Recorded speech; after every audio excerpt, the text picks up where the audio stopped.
You know, in the world of H.P. Lovecraft, it's not just the monsters that are scary. Even the buildings, the architecture itself is designed to get under your skin. Today, we're going to check into just one of those places, a single rundown hotel from his classic, The Shadow over Innsmouth. We're going to see how this one decaying building, the Gilman House, is so much more than just a setting. It's a trap, it's a dark joke, and it's a symbol of a whole world just unraveling. So, how can a simple hotel name be genuinely terrifying? Well, in cosmic horror, a name is never ever just a name. The Gilman House isn't just a place to sleep, it's a warning sign. So come on, let's check in and find out what terrifying secret is hiding in its name.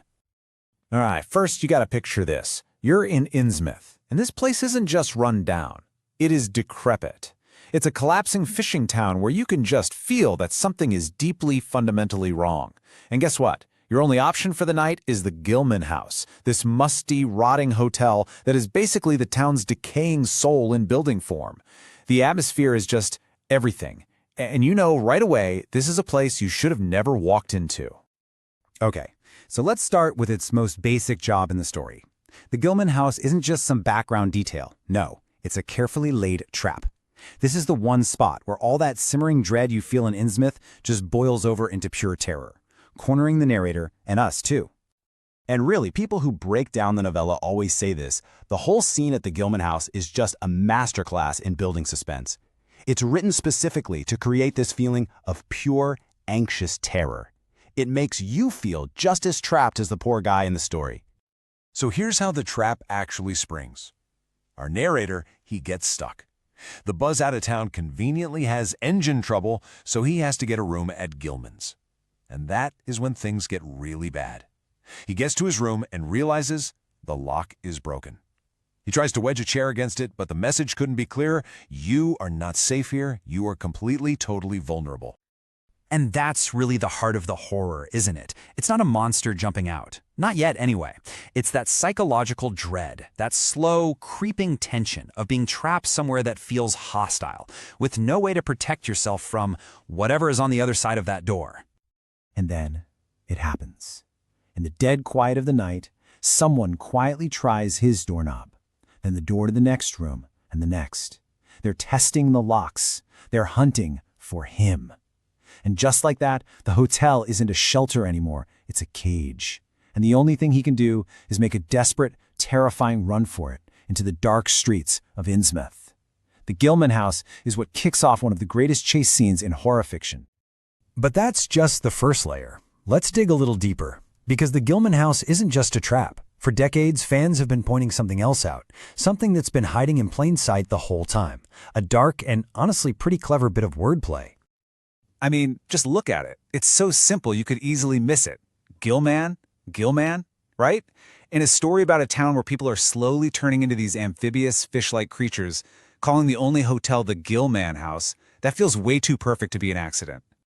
And we are not the first people to notice this. This idea is all over fan communities, like this comment right here. It's one of those classic, wait, how did I never see that before moments. The name isn't just a name, it's a massive clue. It's foreshadowing that tells you exactly what kind of neighbors you have for the night. And of course, you can't talk about this without someone making a fish pun, but this comment really gets to the point. Call it a joke, call it foreshadowing, whatever. It feels intentional.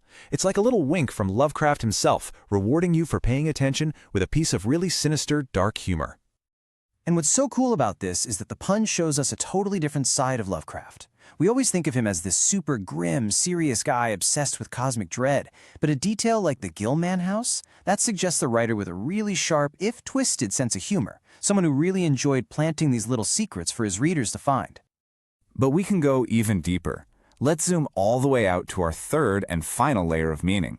Because some academics argue the Gilman House isn't just a setting or a pun, it's a really powerful symbol of all the anxieties of the early 20th century. It's a concept we can call modernist liminality. Okay, modernist liminality. I know that sounds super academic, but stick with me, it's actually pretty simple. Liminality just means being on a threshold, in a transitional space. And for writers like Lovecraft, that threshold was between an old world of myth and religion and a new, modern world of science and a terrifyingly huge, indifferent cosmos. The Gilman House is a building that exists right in that uneasy, in-between space.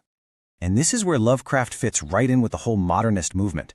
I mean, think about the themes, this deep feeling of alienation, of being an outsider, ancient myths crashing right into the modern world, old gods being replaced by a terrifying, scientific universe.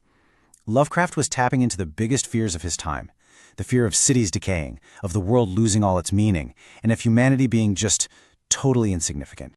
So it all comes together, right? The physical rot of the Gilman House, the musty rooms, the broken locks, it's a perfect metaphor for the philosophical rot of the modern world. It's a symbol for a place where all the old certainties are collapsing, leaving us totally exposed to a new, terrifying, and maybe meaningless reality. So let's bring it all home. What started out as just a simple, creepy hotel turns out to be this incredibly complex microcosm of horror. It works on all these different levels at the same time to scare the heck out of us. So, we've seen how the Gilman House works, first as a straight-up narrative trap to push the story forward. Then we peeled back that layer and found the clever Gill-man pun, like a hidden clue from the author. And finally, we saw it as this powerful symbol of modernist anxiety, representing a world that's losing its way. Every single layer just adds to its chilling power. And that kind of leaves us with one last question to chew on. The Gilman House proves that sometimes the smallest, most overlooked details can hold the deepest meanings. It really makes you wonder, what other traps, what other puns, and what other symbols are just waiting for us to find them in the stories we love? What other secrets are hiding in plain sight?